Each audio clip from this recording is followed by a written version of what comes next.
som možno, keďže už je čas a tento webinár bude nahrávaný, začala.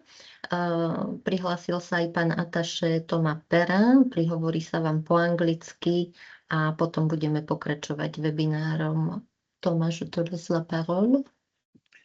Ďakujem, Martina. Bonjour à tout le monde, chers étudiants, chers lycéens, lycéennes. Dobrý deň. Donc oui, je vais parler en anglais, comme l'a dit Martina. Est-ce que mon slovaque hovorím trošku po slovensky. Donc voilà. Donc hello everybody. We are very happy to have you today for this webinar. So what is the objective today is to present you possibilities to study in France. And why I would say is it an added value in your development, in your study career or cursus curriculum to study in France. France is a very close country to Slovakia. Geographically, it's not far country, but still there is a different types of study. You have access to a wide range of excellent quality studies. En français, bien évidemment, mais aussi en anglais. You can study also in English in France. And then at the same time, it's maybe the opportunity to learn French. I know that some of you already started studying French. And so it can be a plus also in your CV to study in France. So access, as I said, to a wide range of excellent quality studies in very, very different fields. Access also to a new language that is an added value in your profile. French can give you access to an important market for work and for developing your international career. It's a plus because you know that today, especially your generation, most of the persons, they speak English. So it's very important to have another additional international language, and French is one of the most important second international language, I would say. And also, it's also the opportunity to study abroad, to discover a new way of life, a new culture, to have an experience of interculturality, which is also a very good training in your personal development. So it's also an experience of decentering yourself, discovering new places. And in terms of places also, France has got the advantage to be a big country in terms of space. And you have access also to very famous and different regions, places for culture, for country, for nature, etc. So all this makes the opportunity to study in France a good opportunity for you, especially that France and Slovakia are two members country of European Union. So the studies in France are totally validated in the level of Slovakia. And for you, it's not like going really abroad, it's staying in Europe while being in a different context with more options for your study, learning a new language. So pourquoi pas? Allez-y. And thank you, Martina. And now she's going to present you the different possibilities to fund and support your studies. Merci beaucoup, Thomas. Ďakujem pekne teda za úvodnú prezentáciu, aj teda také vaše privítanie. Ja som teda Martina Saganová, viacerí sme sa stretli aj osobne, pracujem na ambasáde, na oddelení pre univerzitnú a vedeckú spoluprácu a okrem iného teda mám na starosti aj také poradenstvo o štúdiu vo Francúzsku, štipendia francúzskej vlády a samozrejme naše oddelenie organizuje aj rôzne podujatia a prednášky, ale dnes sa teda budeme venovať len tomu štúdiu vo Francúzsku. Ja si zazdielam teraz prezentáciu, chvíľočku to potrvá.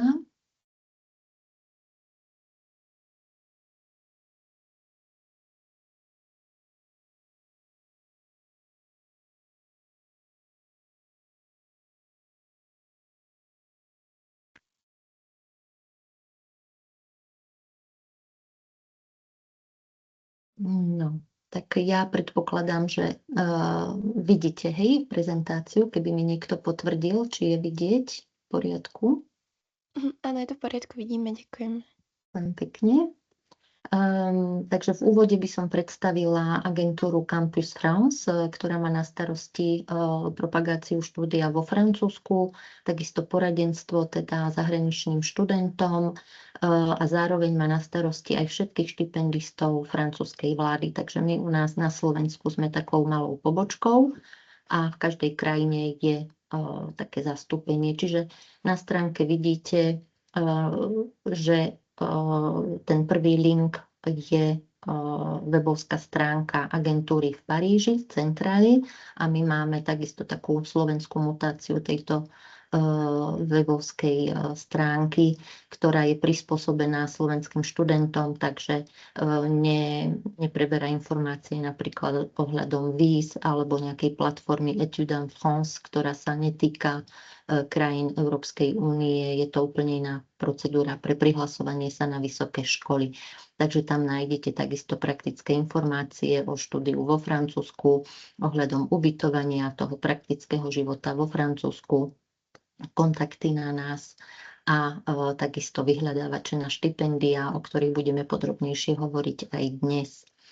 Niektorí z vás možno poznáte lepšie francúzsky vysokoškolský systém. Ja len veľmi stručne sa budem venovať týmto veciam, aby sme mohli čo najviac času venovať otázkam s našimi študentami, ktorí sú dnes k dispozícii pre vás. Vo Francúzsku máme paralelne ako keby dva systémy univerzity, ktoré sú verejné vysoké školy a ktoré vydávajú štátne diplomy, ktoré sú akreditované Ministerstvom vysokého školstva, a teda naše slovenské ministerstvo diplomy, ktoré vydávajú francúzske univerzity, uznáva vzhľadom na tú akreditáciu bez problémov. Vidíte tam výšku zápisného, je to naozaj, sú to dostupné sumy, hej, bakalársky stupeň má 178 eur zápisné, magisterské 254, doktoránske je trošku vyššie a získavate 60 kreditov za rok, podobne ako u nás. Čiže ten systém je možno, že najbližší tomu nášmu na Slovensku. Môžeme povedať, že univerzity zabezpečujú možno že také teoretickejšie štúdium, ale poskytuje napríklad v rámci tzv. Licence professionnelle aj odborné vzdelávacie programy, kde máte povinné stáže, a takisto na úrovni magisterského stupňa, kde sú niektoré programy odborne orientované a takisto je tam povinnosť absolvovať stáž v rôznych dĺžkach už podľa toho, o aký študijný odbor ide.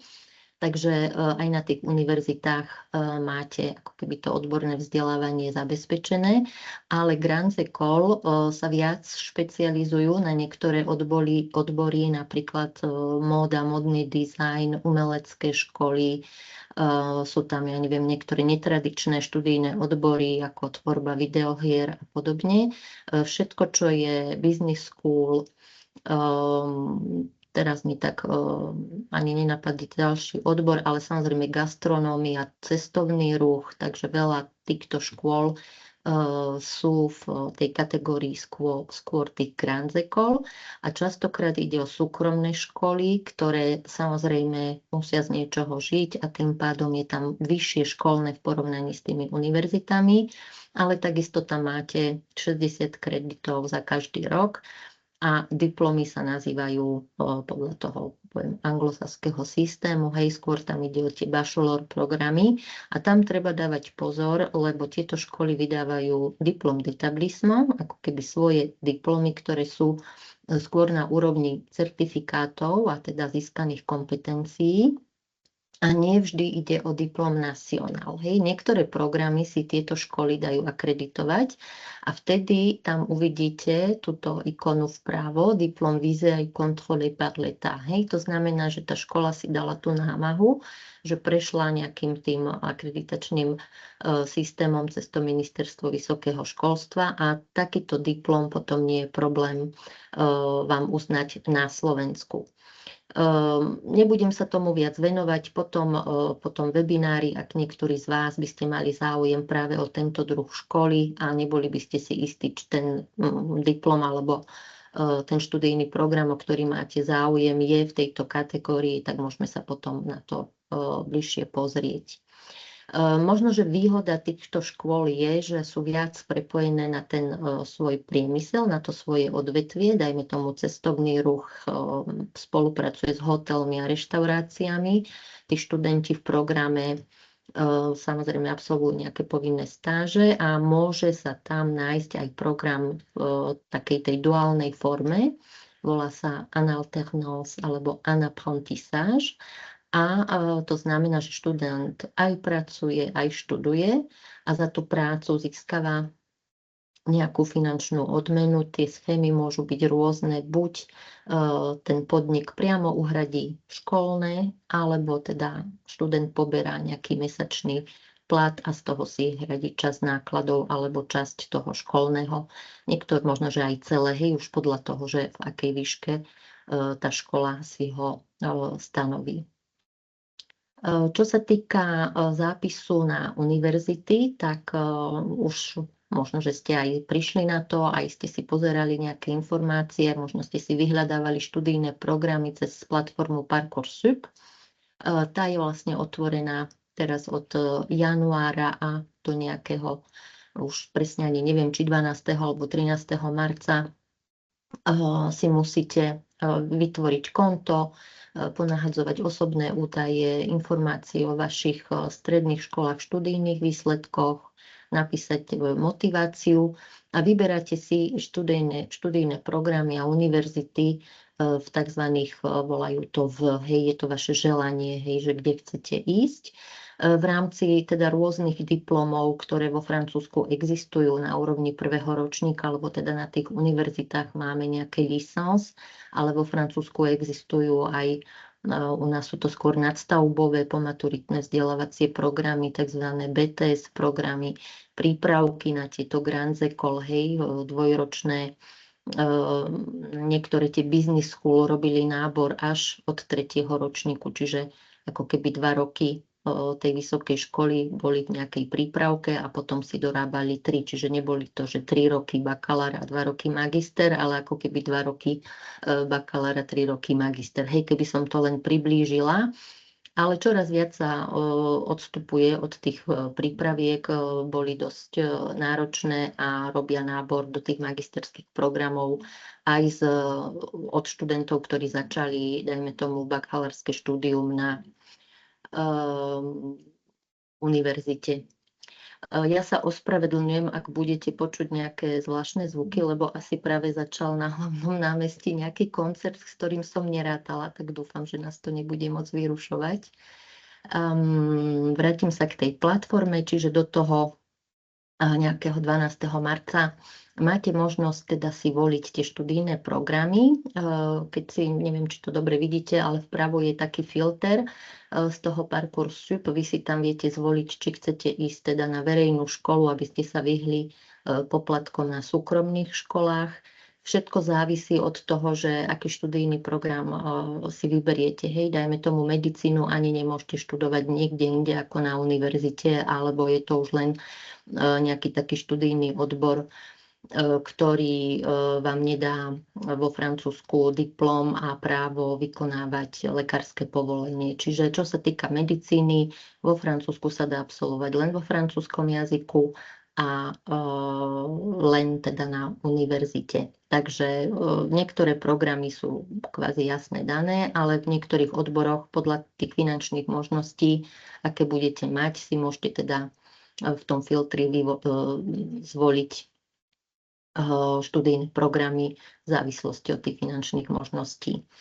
Budete tam takisto mať možnosť, a to sa bude týkať zase tých odborov, ktoré sú odborne orientované, tú formu vzdelávania Anapprentissage, hej, môžete si to tak na skúšku dať, že či existuje aj v tej vašej oblasti, o ktorú máte záujem.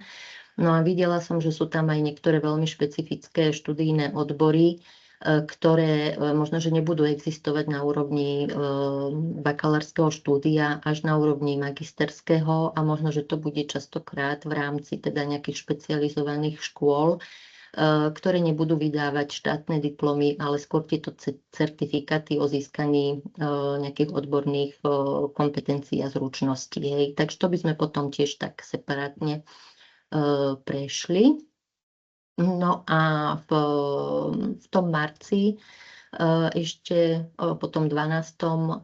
marci budete mať možnosť dokončiť tú vašu prihlášku. Hej, ešte budete môcť možno, že zmeniť niečo vo vašej motivácii, doplniť nejaké známky a podobne.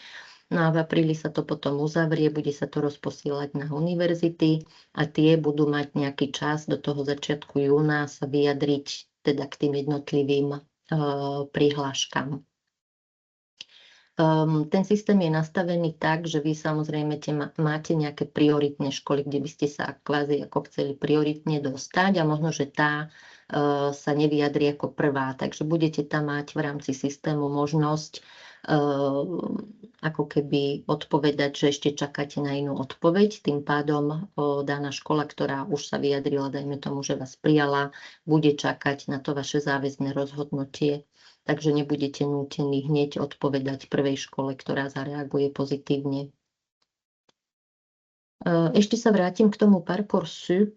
Tam môže sa stať aj taký scenár, že dajme tomu, niekto si zvolí málo tých škôl a obidve vás zamietnú. Neviem presne teraz, kedy začína tzv. Phase complémentaire, čiže bude tam možnosť ešte dodatočne si navoliť po tom prvom kole ďalšie univerzity, ktoré budú mať ešte dostupné voľné miesta, takže naozaj sa mi zdá, že ten systém je urobený tak, že ako keby každý šikovný sa dostane, hej, ja to tak vnímam.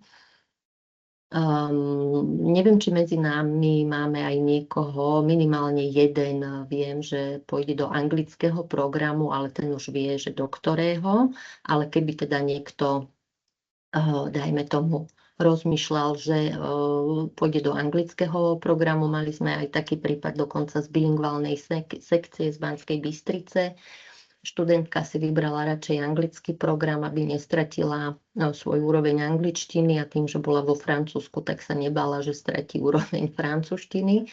Takže to bola taká jej voľba. Čiže tá agentúra Campus France má na svojej stránke taký vyhľadávací program, kde si vy viete tak v tom filtri tiež naľavo zvoliť úroveň vzdelávania, študijný program si môžete dať hneď ako kľúčové slovo.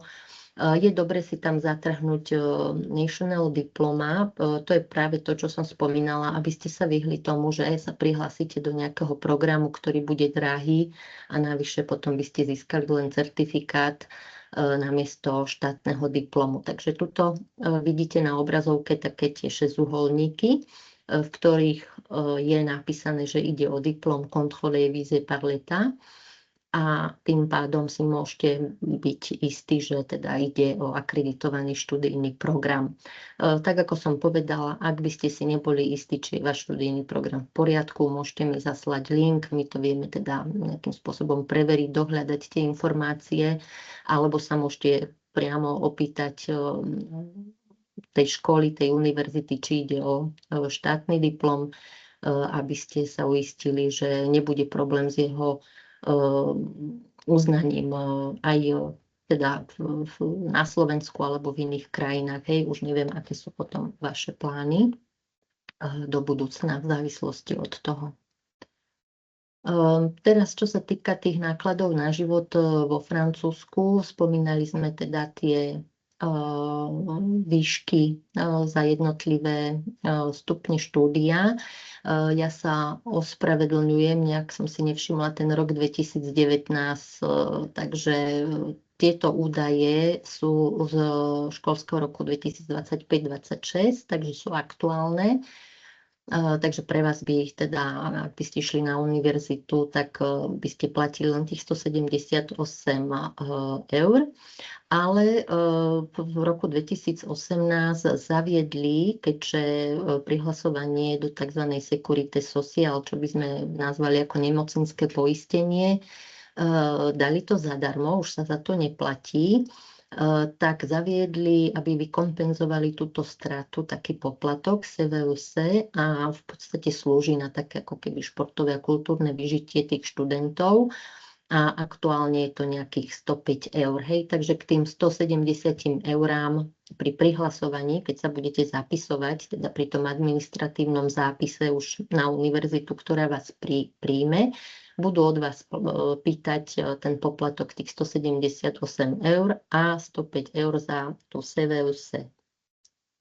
Všetci študenti, ktorí budú mať štatút štipendistu francúzskej vlády, sú od týchto poplatkov oslobodení a netýka sa to tých súkromných grand école.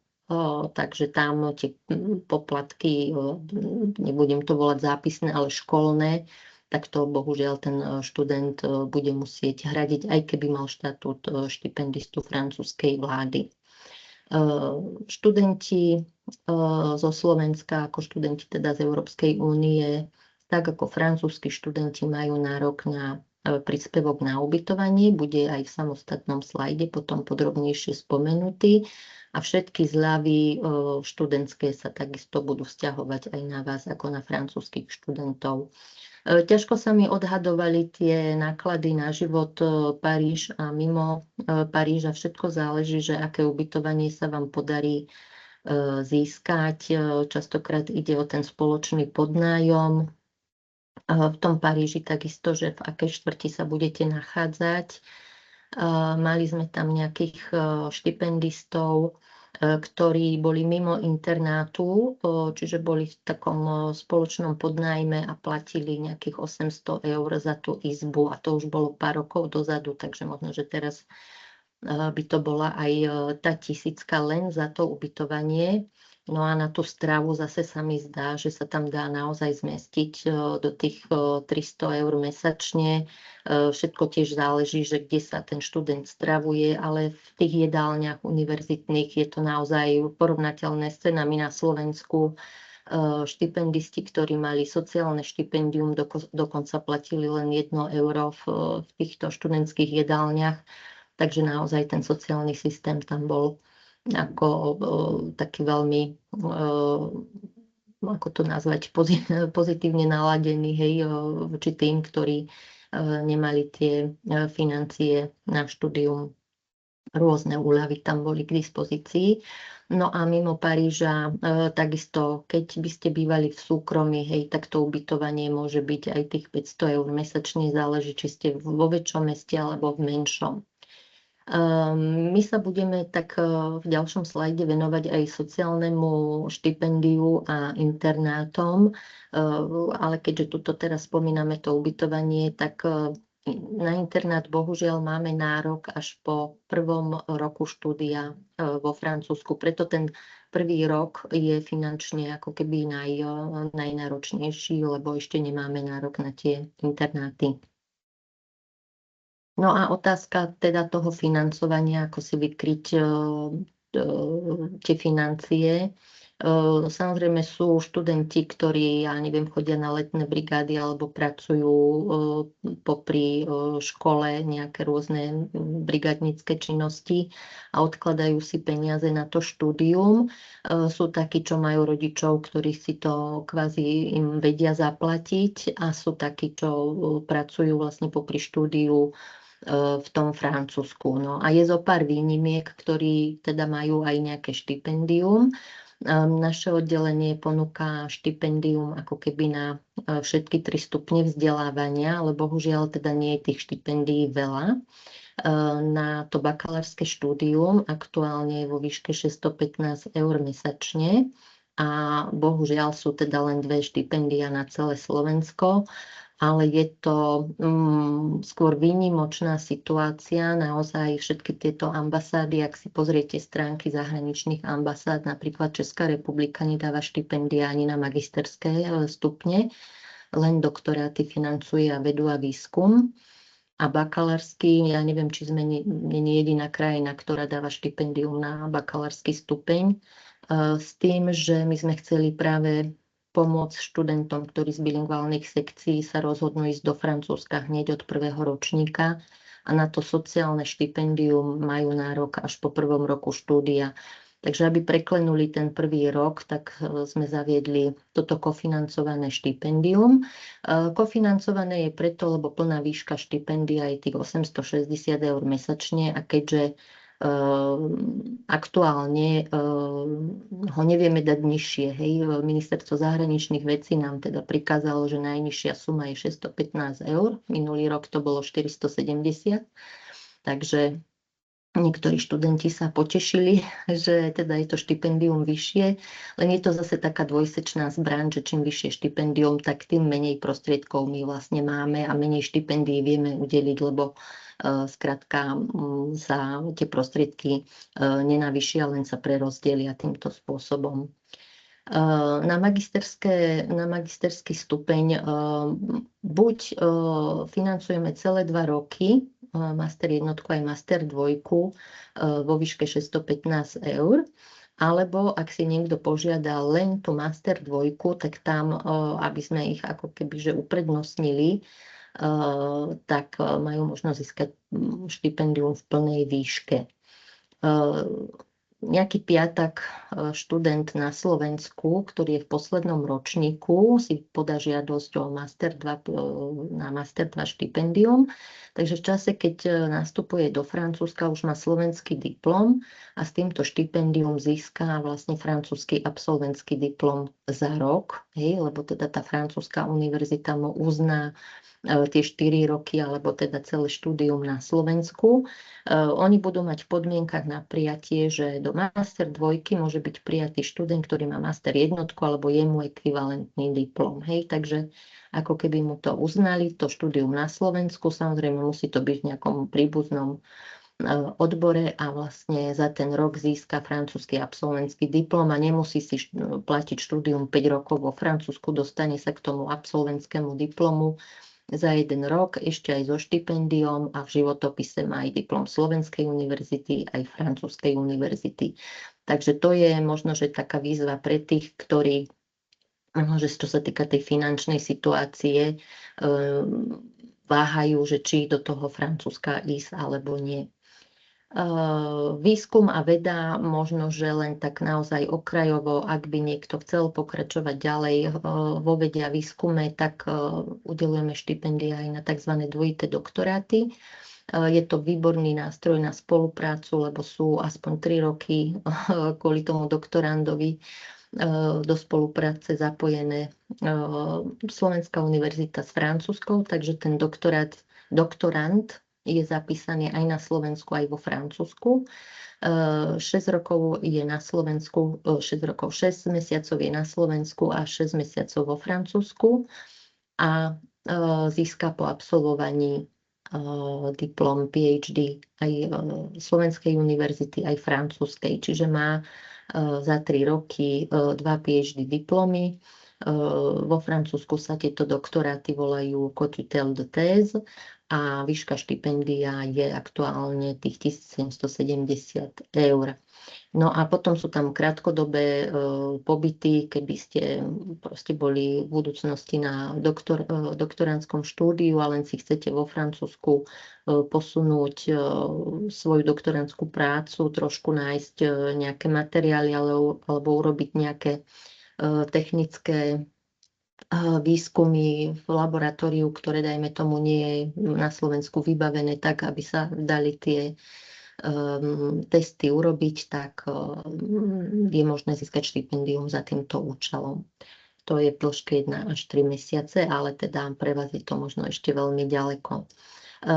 Dodám len uzávierky na kofinancované štipendia na ten bakalársky stupeň je do konca februára, čiže by ste mali taký mesiac na zaslanie žiadosti a tie magisterské bývajú väčšinou koncom marca.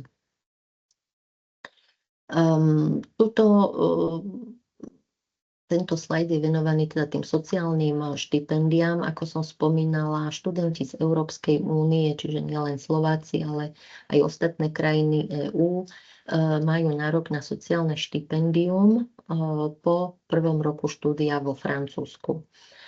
Takže už ako keby v máji 2027 si viete podať žiadosť o to sociálne štipendium.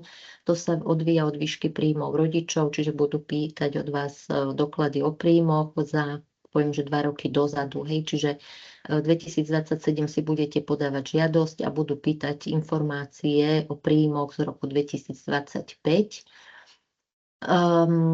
Je to tam také diskutabilné, lebo ten francúzsky daňový systém je iný ako slovenský, čiže niekedy sa môže stať, že natrafíte na nejakého úradníka, ktorý proste odpovie, že nemáte nárok, lebo neviem prečo.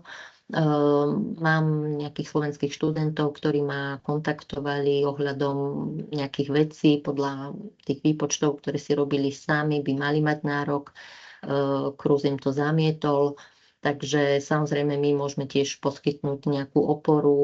Je tu tiež konzulárne oddelenie, kde sa posielajú tieto žiadosti s prosbou o posúdenie kvázi tých príjmov daného študenta a tie konzulárne oddelenie to potom posiela naspäť na Krúz. No a ešte dodám, že toto sociálne štipendium je súčasťou tzv. Dossier social étudiant, takže v tej sociálnej zložke študenta žiadate o sociálne štipendium a zároveň o internát. No a keďže na to štipendium nemáme nárok ten prvý rok štúdia, tak zamietajú kvázi aj tie žiadosti o ten internát, hej, že je to ako keby že jedna žiadosť a nechcú uznať tie žiadosti o internát hneď od prvého ročníka. Na druhej strane, keby proste ste taký, poviem, že niekto je zdatnejší, čo sa týka tých administratívnych záležitostí a niekto z toho môže mať paniku, plus samozrejme pýtajú sa na veci, ktoré sa týkajú francúzskeho systému a nie vždy teda viete, že čo od vás vlastne chcú. Môže to byť nejaká vojenská služba a podobne, hej, čiže nebojte sa dohľadať na internete nejaké informácie, keď nebudete vedieť, že čo vlastne sa od vás žiada v niektorých tých žiadostiach. No a výška toho štipendia, ako som vravela, odvíja sa od výšky príjmov rodičov. Je to okolo 600 eur mesačne tie najvyššie výšky, keď teda sú nízke príjmy. A samozrejme môže to byť pri tých vyšších príjmoch, ja neviem, 300 eur mesačne, 200 alebo 100 eur. To už proste záleží, v akej kategórii sa ocitnete. Na tej stránke si viete nájsť, aj to vidíte na tom obrázku vpravo, takú kalkulačku, kde si viete predbežne vypočítať, či by vám to vychádzalo alebo nie. Ale nedokončila som vlastne tú myšlienku, že ak by ste teda boli administratívne zdatní a teda pustili sa do tej žiadosti, možno, že aj v predstihu možno by sa vám podarilo ten internát získať, lebo niekedy mám pocit, že tí úradníci sú stratení v tom, že kto je v akej kategórii. Hej, oni dajme tomu v horšom prípade Slovakov ani neberú ako členov EÚ, hej, a úplne teda tým pádom by to bolo horšie pre vás, zamietnú vám to, lebo povedia, že až o 2 roky máte nárok. V takom prípade samozrejme tiež sa môžete obrátiť na mňa, aby som vám poslala obežník Ministerstva vysokého školstva, kde sú presne určené tie podmienky tých študentov vzhľadom na to, z akej krajiny pochádzajú, aby ste mali v rukách vlastne nejaký argument pre ten kurz. No a možno naopak, hej, že tam zase bude niekto, kto, dajme tomu, by tú žiadosť prijal, hej, hneď ten prvý rok a mali by ste nárok na internát, hej, že aj to sa môže stať, ale hovorím, že vy keď budete mať ten prvý rok riešiť teda rôzne žiadosti, čo sa týka ubytovania, čo sa týka poistenia, čo sa týka zápisu na univerzitu, tak nie každý si chce ako keby komplikovať život s týmto a kvázi ešte k tomu nebyť si istý, že vlastne tá odpoveď bude pozitívna. Ako bolo ten vyhľadávací program na anglické študijné programy, podobne má Campus France aj taký katalóg štipendií. Ten filter je takisto vzadu, môžete si vybrať, teda, že či chcete, tam bude bourse d'études, hej, na tie licence a master programy. Niveau d'études si uvediete, hej, licence, master podľa toho, no tak vo vašom prípade skôr licence. Môžete si dať domaine d'études, nemusíte. Lieu, predtým tam bolo, tuším, pays d'origine, ale teda tam treba uviesť krajinu, z ktorej pochádzate, aby vám to nevyhadzovalo nejaké štipendijné programy, ktoré sa vás nebudú týkať. No a sú v katalógu štipendia vládne, ale aj rôznych podnikov, nadácií, regiónov francúzskych, plus samotných francúzskych škôl. Takže tam si môžete všetky tie možnosti zatrhnúť, no a potom vám to takto vyhodí tie možnosti, ktoré si môžete pozrieť. Do toho katalógu nahadzujú tie programy ambasády a možno aj tie nadácie, ktoré ich ponúkajú a nevždy ich dobre kategorizujú. Takže môže sa stať, že pri zadaní Slovenska natrafíte predsa len na niečo, čo sa bude týkať japonských alebo španielských študentov. Takže kvázi vopred sa ospravedlňujem, ale možno, že veľmi rýchlo pri tej ponuke zistíte, že teda tá sa vás netýka a preskočíte na ďalšiu. Ja vám potom všetky tie linky, čo sa týka týchto vyhľadávačov, pošlem po tomto webinári, aby ste si to v kľude mohli pozrieť, ale sú teda dostupné aj na tých webovských stránkach agentúry Campus France. Na našej stránke sú aj, teda je tam taká kategória tých skúseností z pobytu, takže keď budete mať čas a záujem, môžete si prečítať aj niečo, teda takú spätnú väzbu slovenských študentov, ale nejakých tu máme aj dnes s nami, takže to bude ešte lepšie. Toto je obrázok z minuloročného stretnutia, ktoré sme organizovali ako France Alumni Day. Pán veľvyslanec to otváral, máme tam aj pánu nového predsedu Slovenskej akadémie vied a teda niektorých našich významných alumní, s ktorými sa robil taký okrúhly stôl. No a možno, že z vás budú tiež takíto alumní, bývalí štipendisti alebo študenti, ktorí študovali vo Francúzsku. My sa snažíme s nimi ostať v kontakte a robiť pre nich rôzne podujatia, stretnutia, pozývame ich na naše akcie, na prednášky, ale také neformálne stretnutia. A pri tejto príležitosti by som chcela dodať, že Francúzsko sa tými štipendiami nesnaží nejakým spôsobom kradnúť mozgy. Naozaj cieľom tých štipendií je, aby sa nám študenti vrátili naspäť na Slovensko a stali sa partnermi tej spolupráce medzi Francúzskom a Slovenskom. A navyše francúzske firmy, ktoré sú tu na Slovensku, pre nich sú to ideálni zamestnanci, lebo poznajú obidve kultúry a sú ako keby takým premostením medzi tými zamestnancami domácimi a francúzskými, plus ovládajú jazyk a teda študovali na francúzskych školách. Jeden francúzsky manažér mi hovoril, že slovenský manažér nerozmýšľa rovnako ako francúzsky, tak to bolo pre mňa také zaujímavé, že teda vlastne neviem, v čom bol rozdiel, ale teda on si to všimol, hej, a sú tieto veci, ktoré v tých krajinách nefungujú rovnako. Takže vy budete istým zmyslom obohatením. No a samozrejme tá situácia na Slovensku je tiež možno, že taká, že nie je to úplne ideálna situácia pre ten návrat do tej krajiny, ale možno, že niektorí z vás zistia, že predsa len každá tá krajina má nejaké svoje problémy. Mám pocit, že aktuálne ako keby, že všade je to trošku podobné a možno, že u nás naozaj bude tých vecí, ktoré bude treba vybudovať alebo kde by ste sa chceli realizovať, možno, že ich bude aj viac ako v tom zahraničí. Hej, ale samozrejme, to už bude samozrejme na vás, že ktorú cestu si vyberiete. Tuto len taký krátky náčrt, hej, tých firiem francúzskych, ktoré sú na Slovensku. Moc to neosloví tých, ktorí idú študovať medicínu alebo politické vedy, ale teda človek nikdy nevie, že proste kde sa ocitne, kde ho vietor zaveje, len aby ste vedeli, že teda bude jedna z možností aj uplatniť sa teda vo francúzskych firmách. Je tu Slovensko-francúzska obchodná komora, s ktorou takisto sme v úzkom kontakte a veľa podujatí organizujeme v spolupráci. Pani riaditeľka je takisto jednou z alumní, takže naozaj tie vzťahy sú veľmi, veľmi dobré.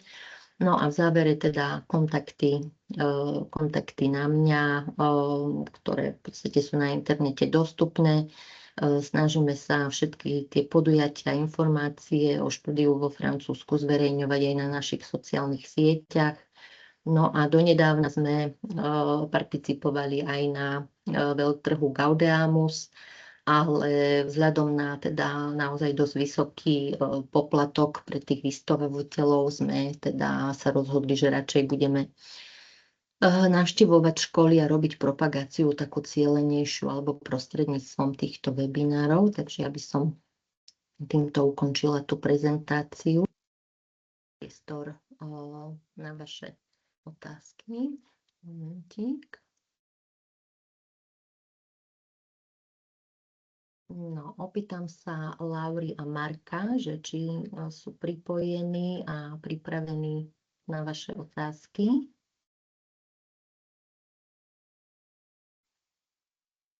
Áno, ja som pripravená. Áno, aj ja zdravím všetkých. Ďakujem, tak poprosím Lauru, keby sa nám predstavila. Takže ahojte, ja som Laura, mám 20 rokov a teraz som v 3. ročníku v medicíne vo Francúzsku a študujem v Nice, čo je na juhu.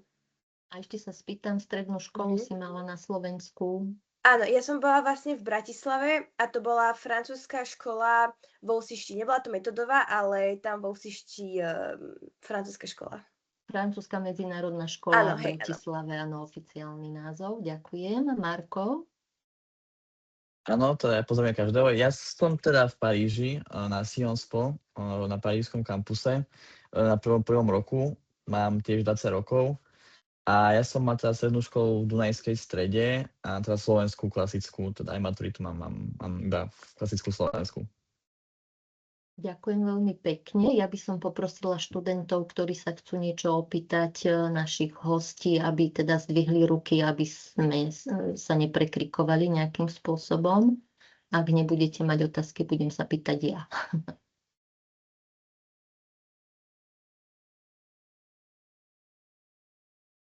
Dobre, zatiaľ sa nikto neodvážil, tak ja sa spýtam, áno, máme tu predsa len, nech sa páči, Stella. Ja by som sa možno spýtala na to, ako si riešil ubytovanie v Paríži. Ale čo sa týka ubytovania v Paríži, tak bolo to niečo hrozné. Taká skúsenosť by nemala nikto teda zažiť. Ja som získal samotné ubytovanie asi že 4 dní predtým, ako som sem prišiel. Takže bolo to veľmi na tesnotku. Ako ja som si tiež podával aj cez ten cruise som si skúšal, ale nešlo to nakoniec teda ani cez iné kampusy, lebo je to aj Paris Cité, čo je vlastne taký kampus, ale tiež ma tam zamietli, lebo že tie väčšinou iba na magistra. A takže bolo to veľmi akože náročné a ja teda akože bývam, chvála Bohu sám, sa mi podaril nájsť taký malý bytík samostatný a akože najlepšie je začať čím skôr. To je asi najlepšie a pripraviť sa na to, že asi bude treba platiť za celé leto a zobrať byty vlastne, lebo tuto skončí semester už začiatkom mája. Tým pádom, že ak si beriete nový byt, tak už od júna väčšinou ľudia berú a platia celé leto a už vlastne iba v auguste nastúpia. Takže byť nejak ready na to, že sa platí troška viac kvôli tomuto, ak teda idú ľudia do vlastného bývania.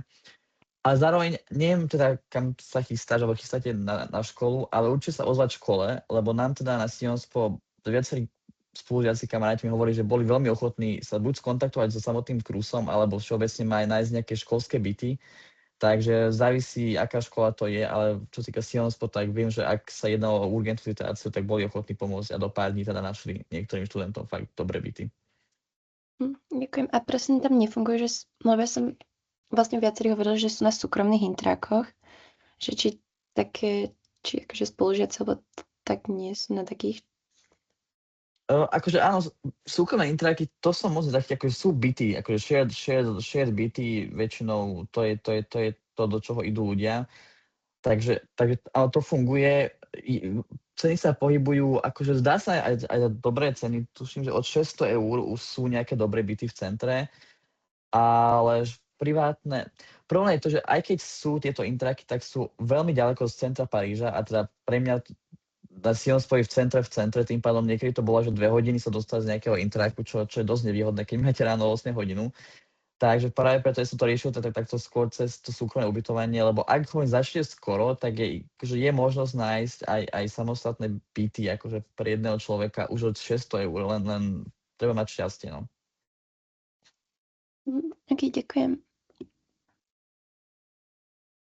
Ja by som sa možno opýtala, kým sa niekto odváži na ďalšiu otázku, Lauri, keby nám vysvetlila rozdiel medzi PAS a LAS, lebo áno, nejaký rozdiel sme poňali, ale možno, že teda z hľadiska niekoho, kto už je v tom systéme, že predsa len to bude asi jednoduchšie. Áno, takže vlastne medicína vo Francúzsku funguje tak, že nie sú príjmačky, ale vlastne oni zoberú všetkých, to znamená, že v prvom ročníku medicíny je okolo 2000, možno až 3000 študentov a vlastne potom v prvom roku je ako keby test, to nie je test, ale to je skôr taká vlastne skúška, ktorá zoradí všetkých 3000 študentov od prvého až po posledného. A vlastne numerus je napríklad 200, takže z 3000 študentov prejde 200 študentov do druhého ročníka. A vlastne problém tohto bol, že veľmi veľa študentov sa im to nepodarilo a vlastne potom veľmi veľa študentov to skúšalo ešte druhýkrát, tretíkrát a vlastne potom to skončilo tak, že stratili študenti 3 roky a potom sa museli reorientovať, nemohli pokračovať v tej medicíne, lebo vlastne tento test môžete urobiť iba 2-krát. Takže vlastne vymysleli PAS a LAS. To znamená, že popri prvom ročníku medicíny študuješ aj iný odbor a vlastne keď sa ti nepodarí ten test a už ho nechceš opakovať druhýkrát, tak vlastne môžeš normálne pokračovať ako keby v tom druhom bakalári, ktorý študuješ popri medicíny. A vlastne PAS a LAS, medzi tým je rozdiel ten, že teda v oboch predmetoch študuješ medicínu a nejaký iný bakalár, ale v inom množstve. To znamená, že PAS napríklad ponúka, ja neviem, že numerus je 200 a PAS, ak urobíš program PAS, tak vlastne máš 120 miest. Ak robíš program LAS, no tak z týchto 200 miest máš iba 80. A vlastne rozdiel je v tom, že PAS máš veľmi veľa medicíny a menej toho bakalára, ktorý popri tom študuješ a môžeš študovať od ekonómie, psychológie až po právo. A zase v LAS, ako keby ty študuješ hlavne teda toho bakalára, to teda znamená napríklad, že hlavne ekonómiu, psychológiu a popri tom menej medicíny. A vlastne treba rozmýšľať veľmi strategicky, to znamená, že napríklad niektorí študenti, ktorí vedia na 100%, že chcú robiť medicínu, tak predsa len si zvolujú LAS a nie PAS, kvôli tomu, že vlastne je tam menej miest a že väčší záujem je o tie PAS a vlastne strategicky je to niekedy lepšie. Ale či naozaj záleží a najväčší rozdiel je asi v tom, že PAS je veľa medicíny a málo toho bakaláru a LAS je veľa bakaláru a málo tej medicíny. Takže tak. Áno, ja som niekde videla, že 50 kreditov medicínskych predmetov v PAS a 10 kreditov tých nemedicínskych a naopak to bolo v LAS, že len 10 kreditov medicínskych predmetov. Áno, tak. Čo som teda si nevedela predstaviť, ako oni potom vedia urobiť tie skúšky po tom prvom ročníku, keď majú tak málo predmetov. No, tým, že sú vyhradené tie miesta asi, hej? Vlastne áno, presne tak. Sú vyhradené miesta. Ďakujem a možno by som teraz sa opýtala, lebo aj ja som zvedavá Marka, ako urobil príjmačky na parížský kampus, lebo teda, čo som sa rozprávala v minulosti s pánom Macekom, tak vravel, že pre tých zahraničných študentov je to náročné písať dissertation à la française, keď to tak poviem. Takže keby ste nám vysvetlili, že čo vlastne to obnášalo. Áno, akože ja som sa hlásil cez International Path, lebo teda iba tak sa dalo, teda ja som nerobil pár kursov, ako to robí viacerí, alebo ako je to na iné školy. Čo sa týka príjmačiek, tak tým pádom, neviem, či niekto chce ísť na Sionspo, ak teda hej, tak ľudia nech sa spýta, ale jedná sa klasicky, tá treba odovzdať veľké dosie, veľký file proste o sebe, životopis a asi 20 stranový proste eseje o tom, čo ste robili, kde ste robili, čo ste študovali. A okrem toho napísať aj nejakú takú esej a potom je tá druhé kolo, to je to samotné interview. Čo sa týka, ja som sa hlásil v prvom kole, tam je viac takých kôl, keď je otvorená tá prihláška. Ja som sa hlásil ešte v Lani, teda pred 2 rokmi v decembri, tým pádom v prvom kole. A dostal som odpoveď už niekedy koncom januára. Tým pádom to bolo dosť narýchlo, dá sa povedať. Čo sa týka ale samotného parískeho kampusu, tak ten sa už zatvoril pre zahraničných študentov, aspoň na bakalára, bohužiaľ teda od tohto roku. A problém, ako sme sa rozprávali aj s vedením školy, lebo dosť veľký ohlas tu bol ohľadom toho a dosť veľké protesty aj samotných študentov, že prečo vlastne takto diskriminujú otvorenie zahraničných študentov. Tak problém je práve to, že naučiť sa písať tieto dizertácie a písať tieto samotné skúšky, ktoré vôbec nie sú ala metódy slovenské, alebo aj samotné akože anglické. Tým pádom to bolo veľmi ťažké aj pre mňa osobne, lebo ja som teda s francúzským systémom nebol vôbec nejak stotožený, ani som nevedel, ako fungujú tieto veci, keďže ja som nemal ani francúzštinu ako jazyk na strednej škole. Tým pádom to bolo dosť ťažké sa preorientovať prvý semester a nejak pochopiť vôbec, ako rozmýšľajú tí Francúzi, ako rozmýšľajú, čo sa týka písania samotných esejí alebo písania skúšok. Takže trvalo to dlho. Stále asi nemá na to odpoveď, že ako sa to robí, ale hovorím, že bolo to dlhé sedenia v knižnici na začiatku semestra, to je určite. A bohužiaľ, dosť veľa aj zahraničných študentov odišlo práve kvôli tomuto, že sa nevedeli nejak preorientovať a uchopiť to, že ako to písať, lebo veľakrát sa nejedná o to, že čo viete, ale ako to viete podať, ako to viete vysvetliť na tom samotnom papieri.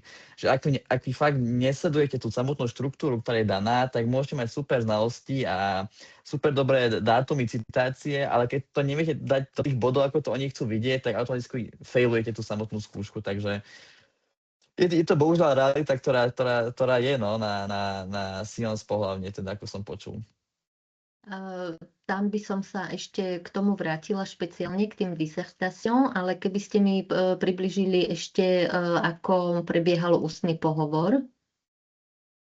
Samozrejme, ten ústny pohovor, ono to bolo nejaká polhodinka, ak sa dobre pamätám. A akože ono to je napísané na ich stránke, že ako to presne prebieha, ale tuším 15 minút to bolo samotné rozprávanie, akože pýtali sa, veľmi presné otázky sa pýtali na vás, že je vidieť, že tento rok, tuším, alebo posledné 2 roky už majú prístup aj tí, lebo oni to väčšinou robia nejakí učiteľi alebo samotní profesori, alebo teda nie academic team, ale už nejakí vyššie postavení ľudia na Sciences Po, alebo aj mimo Sciences Po, lebo ja som tuším mal jedného pána z ústavného súdu, alebo teda kvázi ústavného súdu vo Francúzsku, a ktorý bol na tom interviu a teda on kladol otázky a dalo sa vidieť, že mali konkrétne moju dosiu a že pýtali sa, čo som kedy kde robil, takže je dobré vedieť, čo ste napísali a čo tvrdíte o sebe a rýchlo reagovať. To bolo asi prvých 10-15 minút a potom je tam opis obrázku na 15 minút, kde vám dajú nejaký obrázok a vy ho musíte ho nejak kriticky zhodnotiť v rámci tých 15 minútach. A to bolo dosť akože dosť som mal zlý pocit na začiatku, lebo dajú vám obrázok a povedia, že hovorte. A vy teraz máte 10 minút pred sebou a proste hovoríte o tom obrázku a ja som mal niečo od Van Gogha. A neviete, či idete dobrým smerom, iba viete, proste si zapisujú akože rýchlym tempom niečo a neviete vôbec, že či to je dobré alebo zlé, alebo akým smerom teda vôbec máte ísť. Že to bolo dosť také, že som teda bol 2 týždne najbližšie v strese, že vôbec neviem, že nemal som nejaký pocit z toho. Takže. Ale teda pod tým obrázkom išlo teda o umelecké diela, hej, väčšinou, že čo som mala spätnú väzbu a nejaká legenda tam predsa len bola, hej. A mali ste na výber z 2 obrázkov, či jeden vám určili?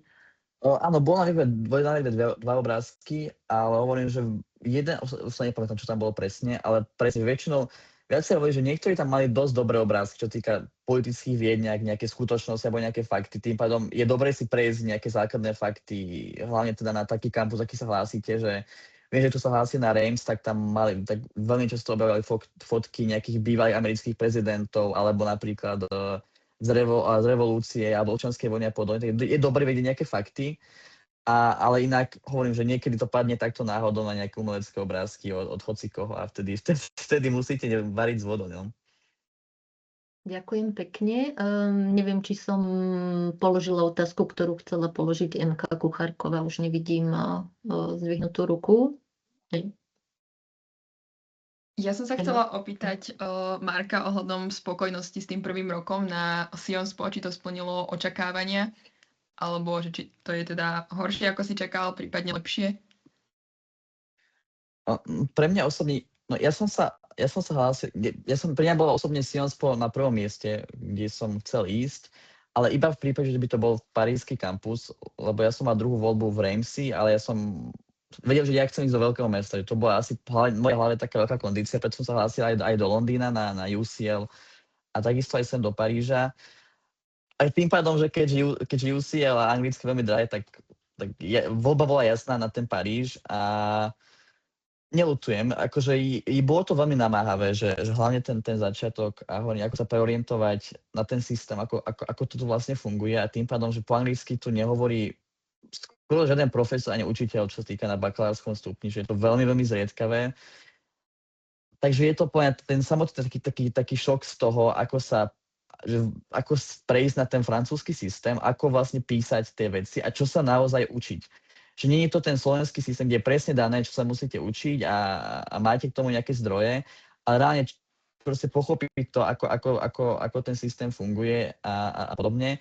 Čo týka samotného štúdia, čo som spokojný, ja osobne áno, len problém je, čo momentálne vidím, že áno, jedná sa o prvý rok, ale že všetky predmety, ktoré máme, mali sme teda právo a politickú komparáciu a históriu 19. storočia, sociológia ako hlavné predmety, že väčšina tých predmetov sú iba také povrchné. Že preberáme iba to, čo je na povrchu a nejdeme moc do hĺbky, čo sa teda dá vybrať už v druhom roku, ako svoju špecializáciu, alebo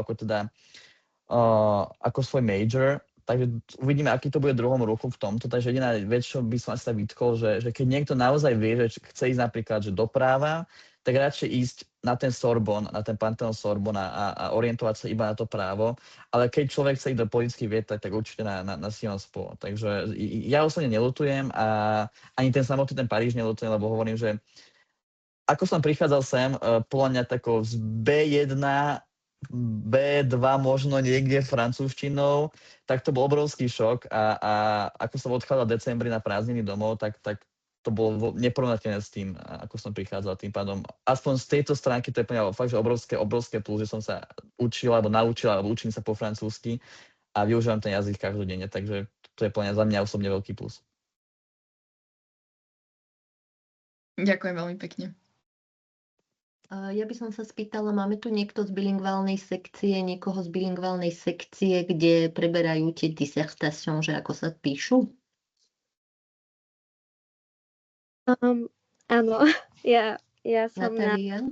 Áno, ja som na bilingválnej sekcii v Košiciach a vlastne často vlastne celá naša maturita bola postavená na písaní týchto francúzskych dizertácií a keby som to mala tak opísať v skratke, tak je to hlavne vlastne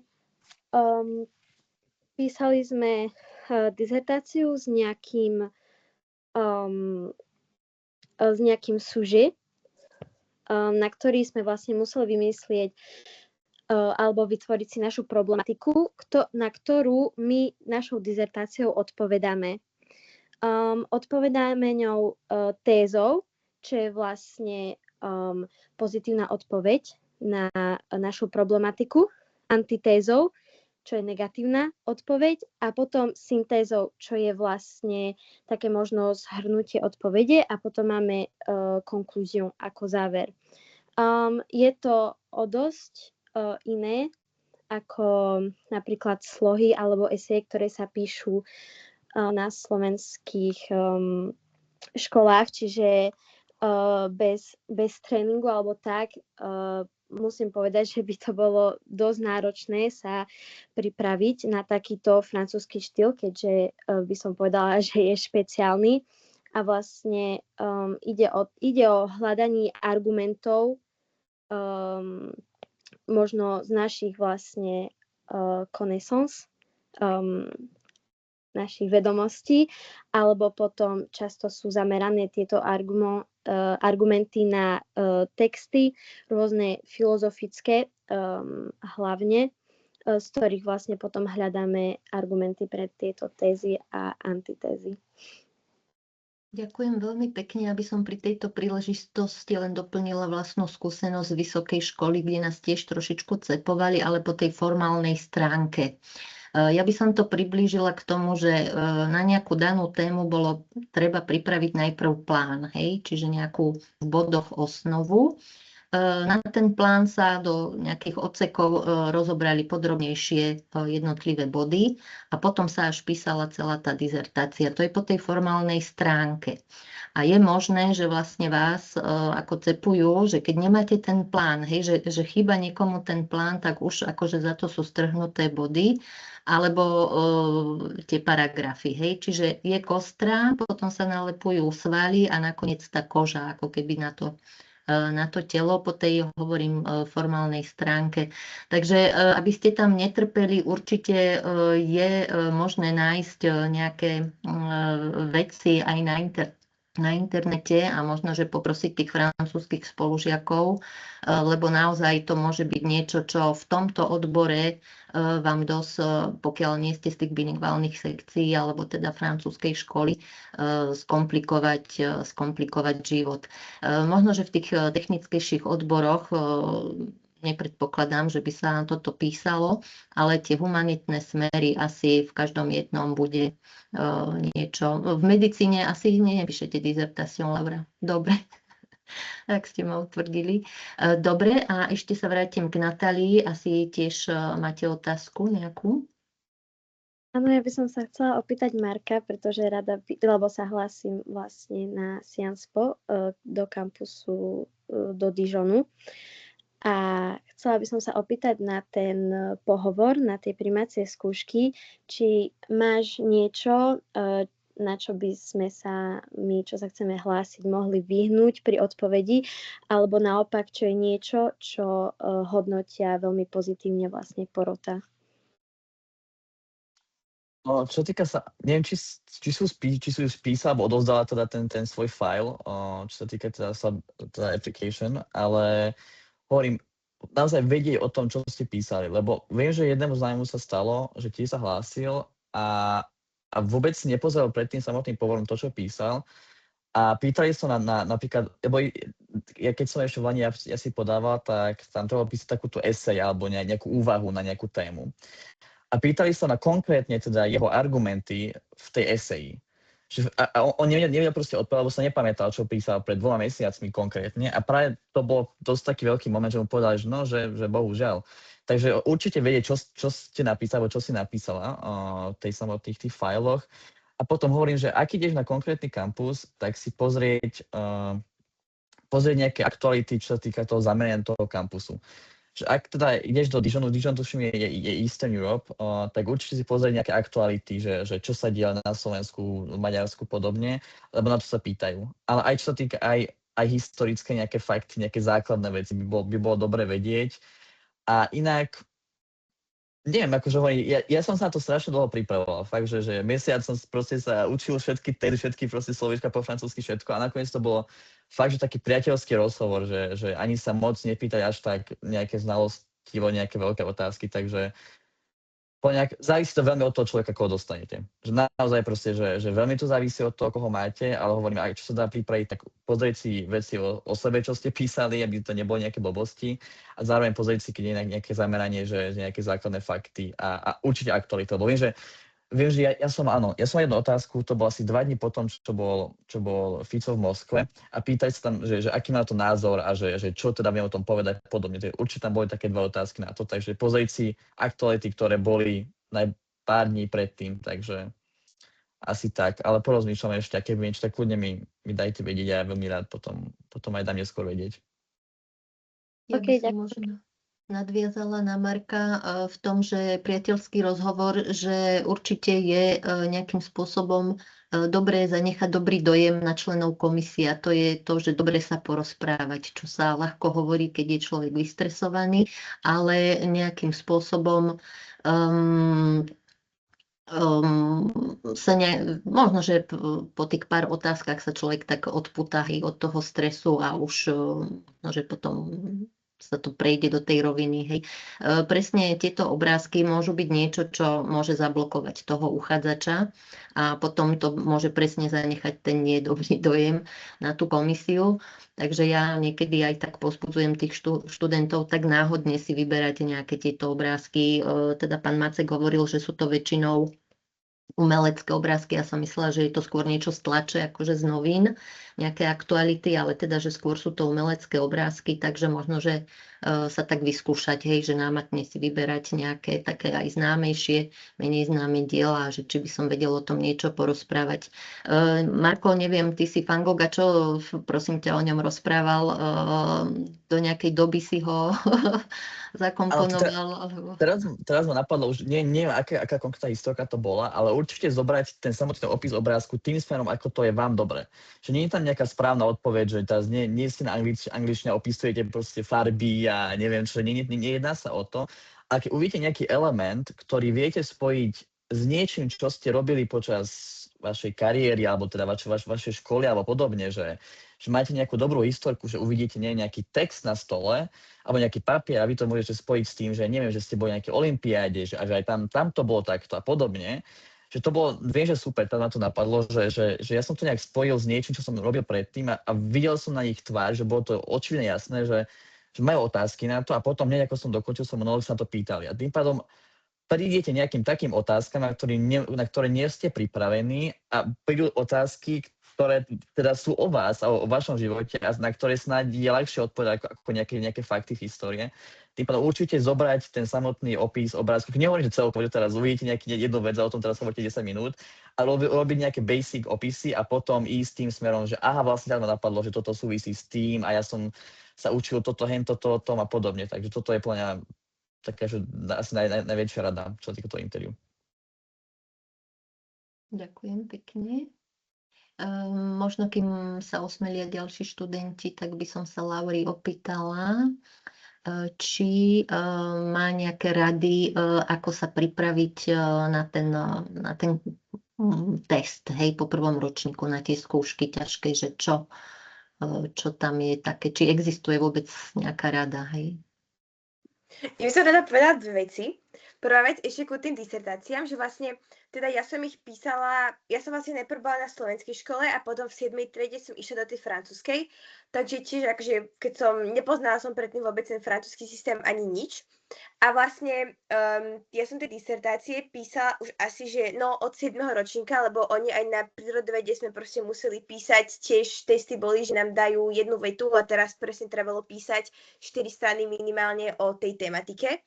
A vlastne jediná vec, ktorá ako keby mne pomohlo, je naozaj, že treba sa naučiť naspamäť proste tú štruktúru, lebo oni vám uberú body, aj keď proste veci, čo hovoríte, sú maximálne k veci a sú tam vedomosti a tak ďalej, tak oni vám uberú body, lebo proste do introdukcie ste nedali to, čo tam malo byť, nedali ste tam problematiku, takže naozaj ako keby je až dôležitejšie mať tú správnu štruktúru, lebo ak máte správnu štruktúru a aj hovoríte veci, ktoré nie sú vôbec správne, tak vám dajú body za tú štruktúru, kdežto keď píšete iba veci, ktoré ste sa naučili, ale bez štruktúry, no tak vlastne stratíte body. Takže určite naozaj sa treba naučiť ten plán. A potom ku tej medicíne, tak akože, treba sa iba učiť. Naozaj k tomu nemám nič viac povedať. Treba sa iba učiť a akože je to obrovský tlak, lebo vlastne nejde len o to, aby ste to učivo zvládli vy dobre, ale vlastne musíte ho zvládnuť vy dobre, ale aj lepšie ako tí ostatní, aby ste boli ako keby lepší v tom poradí. Takže naozaj treba, napríklad oni tu vo Francúzsku väčšinou sa začínajú učiť nie v septembri, ale už v polovici augusta a vlastne na to potom sú súkromné doučovania alebo potom doučovania, ktoré ponúka škola zadarmo a oboje začínajú v polovici augusta, takže vlastne po vašej maturite ako keby nemáte potom 2 mesiace prázdniny, ale iba mesiac a pol a potom proste učíte sa furt non-stop a to je asi jediné, čo môžem povedať. Aký máte režim, aby sa vedeli pripraviť budúci študenti, že kedy vstávate, dokedy sa učíte, či máte čas na nejakú psychohygienu? Takže zase treba vedieť, že ten prvý ročník medicíny sa nedá porovnávať s druhým ročníkom medicíny, prvý ročník medicíny vlastne, ako keby ja som mala dosť veľký problém s tou adaptáciou, že vlastne bol to pre mňa dosť veľký šok, že predtým som do Francúzska išla len asi, že na možno týždeň do Paríža s rodičmi, keď som mala, ja neviem, 12 rokov. V živote som predtým v Nice nebola a došla som do Nice teda až v auguste na to, aby som mohla začať to štúdium. A vlastne asi naozaj, že našla som si dobrý rytmus nejak koncom septembra, lebo neviem, bolo to na začiatku náročné, že som prvýkrát bez rodičov v meste a v krajine, kde som strávila iba týždeň predtým. A to, že som ako keby nemohla spoznávať kamarátov, nemohla som naozaj chodiť von a furt som len proste musela byť zatvorená v mojej izbe a učiť sa, tak nevedela som si na to naozaj zvyknúť. Ale potom teda v septembri, keď už som si našla taký svoj režim a som tak ako keby nabehla na to štúdium, tak som sa učívala asi, že od 8. do 23. A na obed, když som mala že hodinu asi pauzy, alebo hodinu a pol na obed, potom hodinu a pol večer a po obede som ešte nejak medzi 30 minút a hodinou tiež pauzu. A vlastne toto každý týždeň a v nedeľu som potom od obeda sa neučila. Ale inak to bolo proste furt bez prestávky. No a akože veľa študentov sa pýtajú na rady, ale naozaj jediná rada je proste sedieť na stolička a učiť sa. To akože, no, bohužiaľ je to tak. Áno, ale mám takúto spätnú väzbu aj čo sa týka teda študentov či z Českej republiky alebo Slovenskej, hej, že vlastne tá medicína nie je ľahká nikde a že teda je to o tom, hlavne ten prvý ročník. Ale potom mám pocit, že v tom druhom ročníku naozaj, že ten študentský život na medicíne, a o tomto sa veľa nerozpráva, ale druhý ročník, prvý ročník je úplne hrozný vo Francúzsku, ale potom druhý ročník vlastne, napríklad tento rok ja som v školskej rade a vlastne tá školská rada ako keby organizuje pre tých druhákov rôzne večierky, integračné víkendy, lyžiarske víkendy a vlastne toto vám veľmi pomôže nájsť si veľa kamarátov, vlastne naozaj všetko doženiete v tom druhom ročníku. Ja mám pocit, že druhý ročník medicíny áno, študovala som medicínu, ale proste oproti tomu prvému ročníku to bolo nič. Takže aj keď som sa každý deň učila medzi 4 až 6 hodín denne, pre mňa to proste nebolo nič, lebo prvý ročník som sa učila minimálne 12-13 hodín denne. Takže druhý ročník bol naozaj úplne v kľude, víkendy som chodila von, ani jeden víkend som sa neučila, mohla som chodiť domov za rodičmi, lebo z Nice sú veľmi lacné letenky do Bratislavy, vlastne do Viedne, ale teraz budú aj do Bratislavy. A potom ten tretí ročník, teda stále chodím von, lebo som v školskej rade, takže keď organizujeme nejaký večerok, tak ja tam musím byť. Ale mám pocit, že je to v poriadku. Musím sa učiť, ale zvládam mať kamarátov, zvládam chodiť von, môžem chodiť behať, športovať, je to fajn. Ďakujem veľmi pekne. Neviem, či máme ešte nejaké otázky. Možno by som prešla ešte k tej finančnej otázke, Marko, že či tebe rodičia financujú štúdium alebo nejaké štipendium Sciences Po máš, ako si to financuješ? Áno, teda ja nemám štipendium od Sciences Po, ale čo sa týka samotné akože školného, nie je to veľa, takže je to do nejak 1000 eur za celý rok, takže v mojom prípade to závisí teda od príjmu rodičov, že koľko platíte. A áno, teda štúdium platia rodičia, ale ja popri tom aj pracujem, takže je to taká kombinácia, že aj od rodičov, aj práce vedľa toho, takže tak. Taká predstava tých mesačných nákladov je, že koľko asi to vyjde v tom Paríži?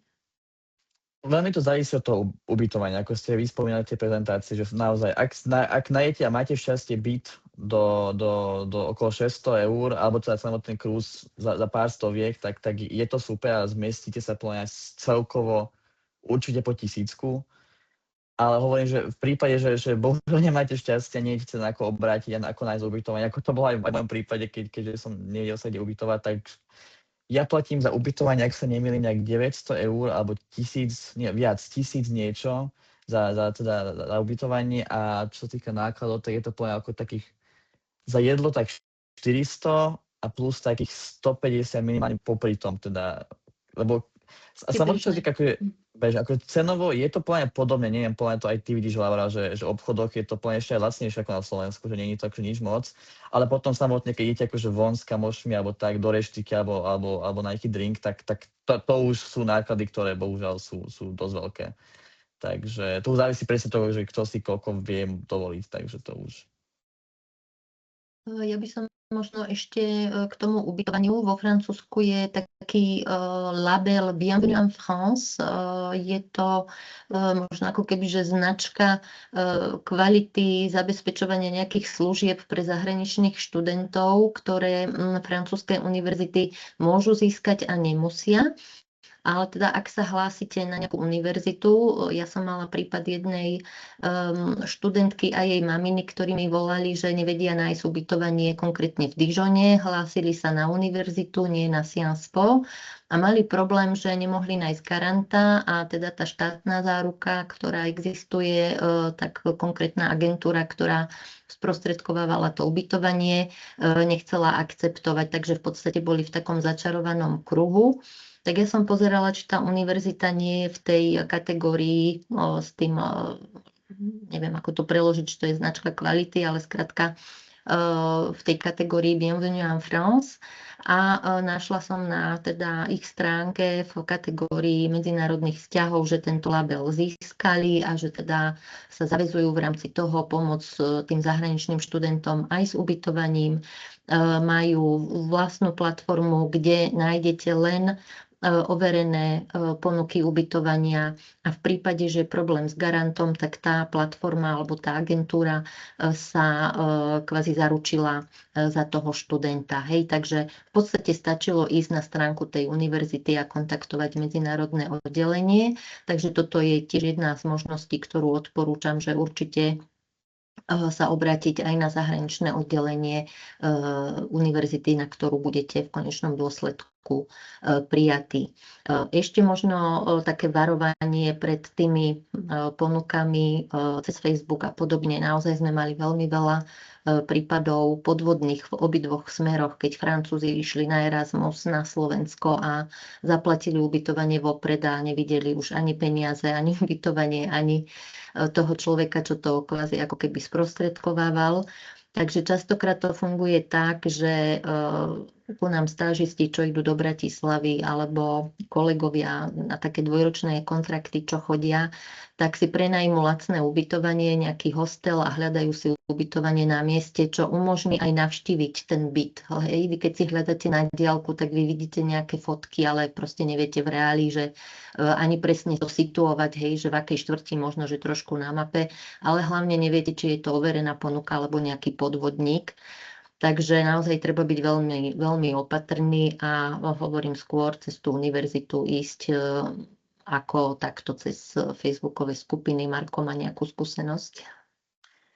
Áno, ja som len chcel dodať, lebo presne ako si povedal, tak ako keby som si počul pred pár mesiacmi, lebo presne to, ja som si celkovo podával na 290 ubytovaní ešte vtedy a akože bolo to hrozné, lebo presne tieto problémy boli, že strašne veľa ubytovaní chce vás vidieť pred tým, ako si to prenajmete, tým pádom, čo pre mňa nebolo možné, lebo vám napíšu deň predtým, že zajtra príďte o 6:00 a proste neviete letieť týždenne na tie návštevy, takže to bol veľký problém.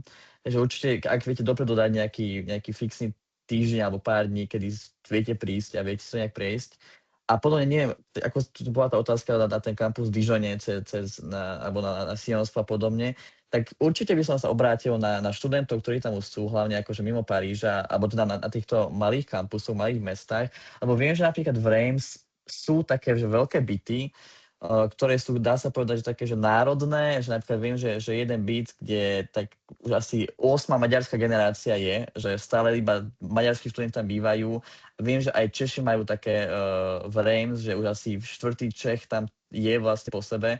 Tým pádom určite sa obráte nejakých slovenských študentov, ak teda nedojde do toho Dijonu a poprípadne prebrať ten byt po ňom alebo po nej. A tak to dosť často funguje, keď ide o menšie kampusy alebo menšie mestá. Ďakujem pekne. Neviem, či máme ešte nejakú otázku. Nech sa páči, Alica. Ja som sa chcela spýtať, ako je to s počtom zahraničných študentov, teda napríklad v tom Nice. že či ste tam teda sama akože Slovenka, alebo ako to je? Takže na medicíne ja som úplne jediná zahraničná. Čo sa týka, akože niektorí študenti, ani napríklad nepoznám študentov, ktorí chodia na Erasmus sem do Francúzska, alebo aspoň nie do Nice, možno do Paríža áno, ale do Francúzska vôbec. A napríklad minule sa mi stalo, že som bola v knižnici a som stretla v jedálni slovenských študentov z Metodovej, z Bratislavy. A vlastne jeden chalan študuje právo tu v Nice a potom jedna dievča ekonómiu. Ale takže sú, napríklad to naozaj, že asi že prví dva Slováci, čo som stretla za 3 roky štúdia tu. A je tu v Nice je podľa mňa veľmi málo zahraničných študentov a veľmi to pociťujem, že vyslovene aj na iných odboroch sú to teda hlavne tí Francúzi. A Nice není vôbec nejak internacionálne mesto, naozaj som tu jediná Slovenka. A myslím si, že keby som predtým nebola na tej francúzskej škole, no tak by to bolo ešte o viac ťažšie, lebo teda predtým som už poznala som pár Francúzov, ale predsa bol to obrovský šok prejsť zo Slovenska sem do Francúzska, kde som mala 0 internacionálnych spolužiakov, bola som proste sama zahraničná. Takže myslím si, že čo sa týka štúdia, ak vyhľadávate nejaké internacionálne mesto, Nice určite nie. Určite nie. Myslím si, že potom Montpellier, čo je tiež na juhu, to je viac internacionálne, Paríž určite, ale Nice vôbec. Super, ďakujem. A ešte k tomu, ak hovoríš, že tam sama teda zahraničná, tak pocťuješ nejak akože z tej strany Francúzov taký ten, akože nie je úplne najlepšie privítanie, alebo takže proste si tam jediná iná, alebo takéto veci? Práve, že vôbec to nepociťujem. Akože, teda ten prvý ročník som to ani moc nemala čas pociťovať, lebo nikto nemal záujem o to, že hľadať si nových kamarátov a tak ďalej, lebo proste bol to obrovská ako keby kompetícia, obrovská, neviem, ako to povedať, obrovská, neviem, áno, tak, že vlastne proste si schovávali, napríklad keď sme mali nejakú hodinu, no tak boli študenti, ktorí roztrhávali iným študentom papiere, lebo proste aj iba pol boda proste možno bolo, že 100 miest v tom numeruse, takže ten prvý ročník bol naozaj, že bol to veľmi náročné a nepríjemné.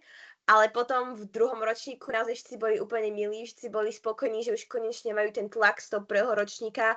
Všetci ma úplne privítali, práve veľmi veľa študentov sa zaujímalo, že čo a ako, prečo som práve išla ja sem a tak. Takže už teraz naozaj vôbec nepociťujem, že by ma bral niekto inak, alebo napríklad všetci moji kamaráti sú Francúzi. Zase nemôžu tu byť iní študenti, lebo iní študenti to z zahraničí tu nie sú. Ale takže akže som veľmi spokojná teraz. Super, ďakujem.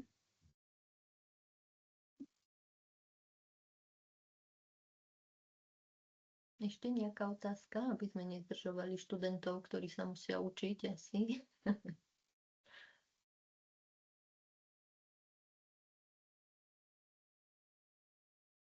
Rozmýšľam aj ja, že aké otázky mi tak najčastejšie kladú. Možno, že ešte, Laura, ty teraz v druhom ročníku stíhaš, že aké sú finančné náklady, že ako to ty vlastne vykrývaš, že predpokladám, že rodičia tiež pomáhajú a tie náklady, že či sú nižšie, lebo zase Nice tiež Côte d'Azur môže byť relatívne drahá. Áno, vlastne ten prvý ročník som asi, neminula som vôbec nič, minala som iba peniaze na teda jedlo. Asi myslím, že moje mesačné náklady možno boli naozaj že nejak 200 € naozaj na jedlo a na vysúvanie, že na veci, ktoré som potrebovala ako vyžičiu.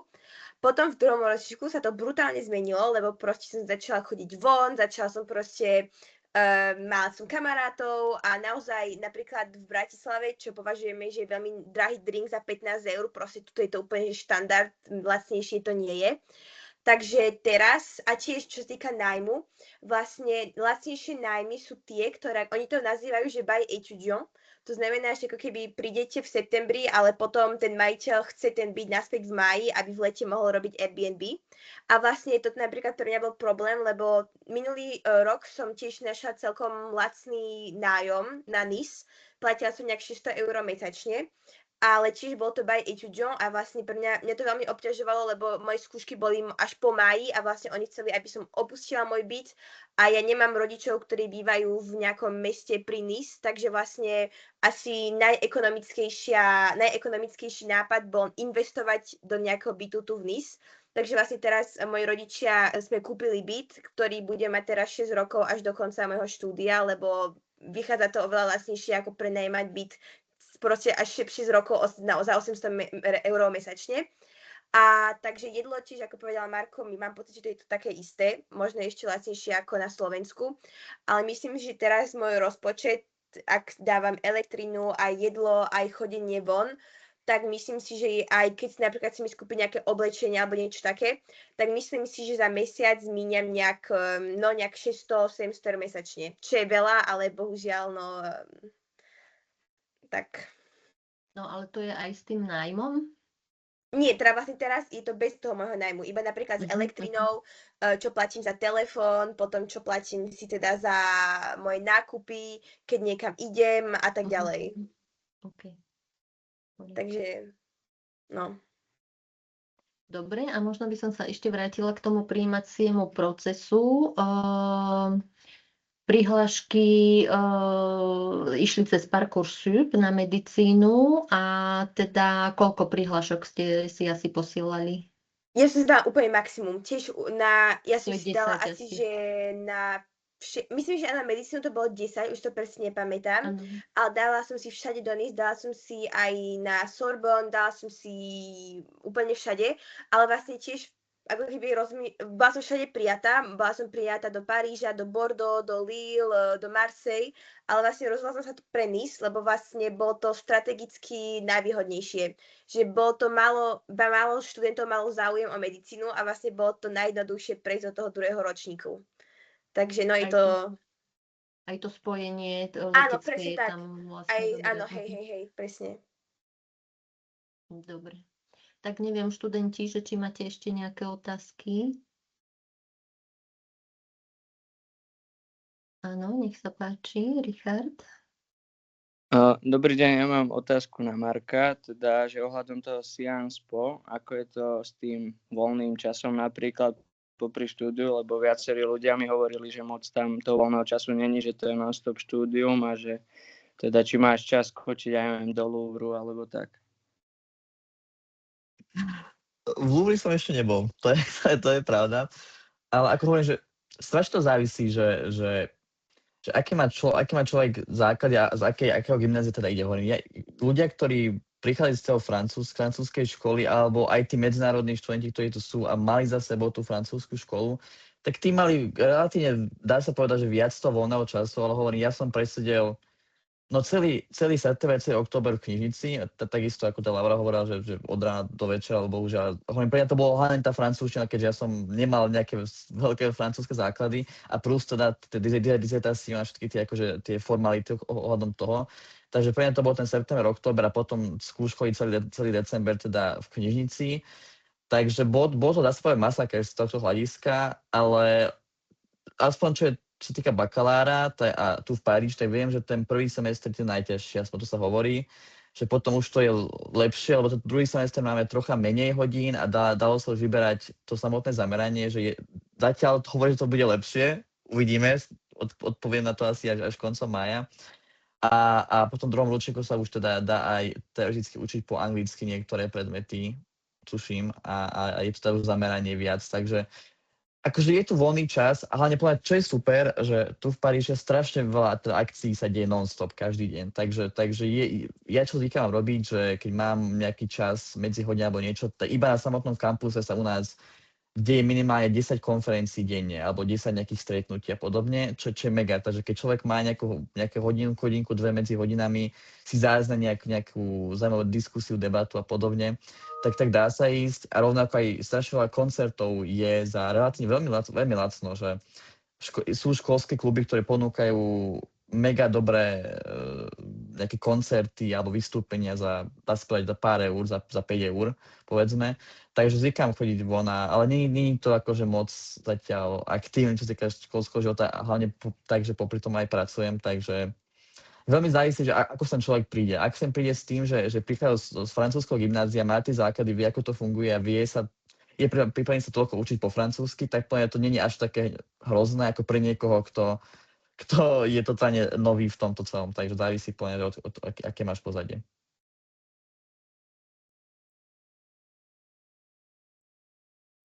Ja by som sa Marka ešte opýtala, či si v kontakte s nejakými inými Slovákmi. Tam je dosť veľká komunita, ale teda zase mesto je tiež veľké, takže neviem. Akože budem úplne ani moc nie. Viem, že akože je tu jedna veľká komunita, nejaká asociácia Čechov a Slovákov v Paríži, takže akože s nimi áno, bol som na pár eventoch, ale na Sciences Po je dosť málo Slovákov na to, že teda asi 2 som tak spoznal zatiaľ, čo je akože dosť málo. Akože aj tí sú iba na magistrovi. Takže na bakalárovi ani na prvom, ani druhom ročníku nie nikto, ani Slovák, ani Čech, to som nezachytil nikoho. Takže iba na magistrovi sú asi 2-3, čo ja teda poznám, ale nie je moc nejaká veľká slovenská komunita. Áno, ďakujem, Laura. Áno, ja mám vlastne môjho bývalého spolužiaka, ktorý študuje tiež Sciences Po v Paríži a on je teraz v 3. ročníku. Volá sa Matej Gavorník. Neviem, či si ho niekedy stretol, ale viem, že on je tiež Slovák a študuje presne na tej istej škole ako ty. Bol v Paríži? Na Paríži? Áno, stále tam je v 3. ročníku teraz. Odpadnem, OK. Ako Matej Gavorník? Áno, presne tak. Dobre, pozriem sa, OK, díky. No, ďakujem pekne. Ešte máme nejaké otázky? Možno, že študenti, ktorí idú na iné odbory, majú otázky, možno, že také všeobecnejšie. Áno? Nikol? Dobrý deň, takže by som sa chcela spýtať, že či je akože o moc ťažšie ísť na vysokú školu vo Francúzsku z normálneho gymnázia, akože normálneho 4-ročného, pokiaľ som teda mala francúzštinu od 1. ročníka, alebo je to akože taký, že moc, že či je to moc náročná vec, alebo je to také celkom zvládnutelné. Na aký odbor sa hlásite? Tiež Sciences Po, alebo neviem? Nie, normálne verejné univerzity. Hej, ale odbor? Medzinárodné vzťahy alebo psychológia. Čiže na univerzitu by to bolo. Áno. Tak ťažko to nejakým spôsobom vyhodnotiť. Myslím si, že bude záležať od úrovne tej francúzštiny. Budete písať predsa len nejakú motiváciu, ale nebudete v nejakom priamom kontakte s tou univerzitou, takže skôr to vidím v tom, že ako budete mať postavenú tú žiadosť. Prvý predpoklad, dobre študijné výsledky, druhý, dobre napísaná motivácia. A tak ako hovorila Laura, hej, na tú medicínu človek akože tu na Slovensku robí príjmačky, čiže je to kvázi ľahšie sa dostať do Francúzska ako na Slovensku. Druhá vec je, že či sa v tom Francúzsku udržím po tom 1. ročníku, hej, ako keby to sito je až po tom 1. ročníku, ale nemyslím si, že by malo byť proste ťažké dostať sa tam, hej. Takže druhá vec bude možno, že tiež, že pre vás tá konfrontácia s krajinou, kde nastúpite, ten jazyk, hej, možno nejaký kultúrny šok, s tými administratívnymi záležitostiami sa vysporiadať. Takže toto tam všetko bude hrať a o tej motivácii, hej, že vašej, že ako sa nastavíte, že či ste bojovník, alebo vás to odradí, hej, že... Ale myslím si, že dostať sa je ako relatívne ľahké, hej, cez ten Parcoursup, tým, že si môžete navoliť tých žiadostí viacero, tak môžeme sa potom porozprávať. Ja neviem, ja už sa ospravedlňujem, ja tým, že mám viacero študentov, tak ja už si nepamätám, čo som komu poradila, alebo s kým som sa rozprávala konkrétnejšie, takže môžeme sa potom ako keby porozprávať, dajme tomu o tej motivácii, hej, že ako ju postaviť, aby tá druhá strana, aby tá francúzska univerzita si povedala, áno, toto je dobrý uchádzač, tohoto berieme. Možno, že to ani nebude nejaký pedagóg, ale nejaký algoritmus, hej, ja som spomínala niektorým študentom, že treba si dobre pozrieť tie attendus nationaux, ktoré sú na Parcoursup, tzv. Prerequis, že čo sa očakáva vlastne od tých študentov a na to reflektovať v tých motiváciách, pretože môže sa stať, že teda oni pri toľkých žiadostiach to dajú do nejakého algoritmu a kde tie kľúčové slova nenájdu, tak tie žiadosti vlastne môžu dať bokom. Takže tie motivácie určite bude niečo dôležité pre výber toho uchádzača. A ešte s tou jazykovou úrovňou, akože ja som zistila, že mi zoberú aj maturitu z francúzštiny na B2, takže som spokojná. Ale povedali mi to až po zapísaní sa na Delft, takže nevadí. Ale teda, že či tá B2 je akože v pohode. Akože je to vyžadované, že teda B2, dokonca mne povedali, že aj B1, lebo ja mám B1 oficiálny, že pokiaľ dám to, že dám oficiálnu B1 a maturitu ústnu B2, tak budú s tým v pohode. Že či je to OK, alebo je to stále akože také, že nestačí to. Podľa vás teda? B2 je to minimum, čo požadujú, hej. A tiež je rozdiel, že mať ju na papieri a nejakým spôsobom ju ovládať, hej, lebo niekto môže mať lepší ten písomný prejav, horší ten ústny. A z hľadiska prijatia si myslím, že to stačí, tak ako vám povedali. A už hovorím, v tej krajine budete hodená do vody, budete tú francúzštinu nasávať vlastne všade. Takže myslím si, že tak ako hovoril Marko, že vám to pomôže rozviazať ten jazyk a zlepšiť tú úroveň a na to štúdium možno, že ten začiatok bude ako keby, že ťažší, hej, že robiť si poznámky, bude tam niektorý učiteľ rozprávať rýchlo, hej, možno, že sú dobré nejaké techniky, že či si nahrávate tie prednášky a potom si ich spracúvate ako nechám možno, že Lauru poradiť, že čo je dobré, čo sa týka teda tej adaptácie, hej, ako nabehnúť na to, aby dajme tomu na tých prednáškach pri niekom, ktorý rýchlo rozpráva, že či majú francúzski študenti nejakú techniku, či si nahrávajú tie prednášky alebo ako fungujú. Takže ja by som k tomuto rada povedala, že vlastne ja, keď som prišla do Francúzska, tak ja som už ako keby problém s tou francúzštinou nemala, lebo teda už som bola v tej francúzskej škole a po francúzsky som vedela. Ale myslím si, že oveľa ťažší rok ako ten prvý ročník medicíny pre mňa bol prechod z tej slovenskej školy na tú francúzsku, lebo vlastne tam tí učiteľia nemali naozaj, že minimum ako keby, vlastne ja som predtým mala iba rok francúzštiny, čo som chodila na 8-ročné gymnázium na Pankuchovu. Som mala rok iba obyčajná francúzština, keď som došla do tej francúzskej školy, vedela som povedať iba, že dobrý deň, volám sa Laura, napočítať do 100 a vlastne tí učiteľia odo mňa už prvý týždeň chceli, aby som sa učila naspamäť básne a im to rozprávala, pritom ja som tej básne nerozumela, ja som nevedela, ako to mám vysloviť, ja som proste bola úplne stratená. A takže myslím si, že áno, bola som na Slovensku, bývala som u mojich rodičov, ale mám pocit, že toto pre mňa bol ako keby taký prvý rok v zahraničí, lebo naozaj všetko som mala vo francúzštine. A vlastne myslím si, že ak chceš študovať vo Francúzsku, no tak určite do toho choď a vôbec by to nemalo odradiť. Ale teda potom ja som sa učila tak, že áno, učila som sa veľa, vždy keď som mala nejakú úlohu, no tak každé jedno slovíčko som si dávala do prekladaču, každé jedno slovíčko som sa potom učila naspamäť, keď sme mali písať nejakú disertáciu, kdežto ja som moja slovná zásoba bola možno, že ja neviem, 1000-2000 slov. Ja som sa proste celú moju disertáciu musela učiť naspamäť, aby som potom vedela, čo mám napísať. Bolo to naozaj veľmi, veľmi náročné, ale myslím si, že ty v takomto stave určite nebudeš, lebo máš level B1, B2. Ja som naozaj mala level, že Duolinga, naozaj môj level bol Duolingo francúzština a dokázala som to, takže myslím si, že ty to vôbec si to nemal odradiť, vôbec. A pri najhoršom vždy máš angličtinu, takže je to naozaj bez problémov. Ďakujem veľmi pekne, to je dobre počuť, že teda je to, malo by to byť teda hádam OK. Dobre, máme ešte nejakú otázku? A ešte môžem, prosím vás, že neviem, kto sa tu hlásil cez ten Parcoursup, ale že vysvedčenia sa oni musia oficiálne prekladať, ale oni sa tam potom musia vypisovať. A že ako ste to tam vypisovali, alebo také niečo, že či sa to teraz môže riešiť, alebo nejako osobnejšie? Laura, pamätáte si? No, ja som vlastne mala tie francúzske známky, že ja som nemusela dávať ako keby žiadne moje slovenské vysvedčenia. Ale myslím, alebo teraz už presne nepamätám, lebo myslím si, že oni možno chceli známky už od 9. ročníka, alebo neviem presne, ale viem teda, že ja som moje vysvedčenia nedávala, lebo teda mala som tie moje francúzske známky. Ja možno by som zareagovala, že v tom systéme je vždy školský rok, za ktorý treba uviesť tie známky.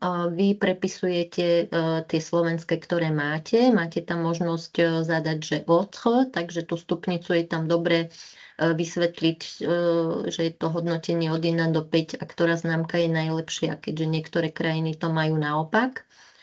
A čo sa týka prekladov, tak vždy odporúčam, že tak, ako to tam máte uvedené, keď je uvedené, že musí byť súdnym tlmočníkom, prekladáte si to súdnym tlmočníkom. Keď je iba spomenutý, že preklad do francúzštiny, tak hovorím, preložte si to sami, alebo teda, ak sa necítite, hej, niekomu, kto má tú francúzštinu lepšiu, ale že nemusí to byť overené súdnym tlmočníkom. To, čo je teda preložené. To, čo je isté, tak samozrejme maturitné vysvedčenie, lebo ho budete dokladovať aj pri nástupe vlastne na štúdium, hej, originál potom toho vysvedčenia si budú pýtať, tak to potom už budú chcieť, aby to bolo oficiálnym, teda súdnym tlmočníkom preložené. Ale tieto vysvedčenia, neviem z akej ste školy, viem, že Metodová to vydáva vo francúzštine, takže tam to stačí len akože priložiť, nahrať a na tých ostatných školách, hovorím, netreba vyhadzovať peniaze, keď to tam explicitne nie je uvedené. OK, ďakujem, lebo v tomto som mala dosť zmetok. Lebo dokonca mňa to vyhadzuje z toho systému, aj keď dám, že akože autre, že iný typ známok, tak mňa to vyhodí, že nezoberie mi to systém. Lebo my tam máme akože slovné hodnotenia, takže to nejde. Ani to aj do 5 mi tam nešlo dať. Áno, eventuálne vás poprosím, pošlite mi mail, lebo ja väčšinou po týchto akciách zabudnem, čo som komu slúbil. Takže poprosím vás, mailom sa mi pripomente a pošlite mi aj nejaký print screen obrazovky, že čo vám to vyhadzuje. A slovné hodnotenie, vy ste na akej škole? Ja som na Jana Holého v Trnave. A nemáte aj k slovnému hodnoteniu teda ekvivalent potom známkou vyjadrení? Nie, my máme všetko slovné na vysvedčení. Tak to bude naozaj asi nejaký problém, ale teda určite sa mi ozvite, dobre? Áno, ďakujem. Dobre, pokiaľ nemáme otázky, rýchlo ešte niekto zdvihnite ruku, lebo už sme vyše 1,5 hodiny spolu. Dobre, no v každom prípade, keby ešte niečo vás napadlo neskôr, tak vieme sprostredkovať nejaké otázky aj mailom. Ďakujem všetkým teda za účasť, niektorí nás medzi tým už opustili a hlavne ďakujem Laure a Markovi, že si našli čas na nás, bolo to veľmi príjemné, zaujímavé aj pre mňa. Tak držím obidvom palce a teda možno, že vás oslovím aj pri budúcich webinároch ešte. Ďakujem veľmi pekne, pekný večer a pekný víkend všetkým. Dovidenia. Ďakujeme, dovidenia. Ďakujeme. Ďakujem pekne, dovidenia. Dovidenia. Dovidenia.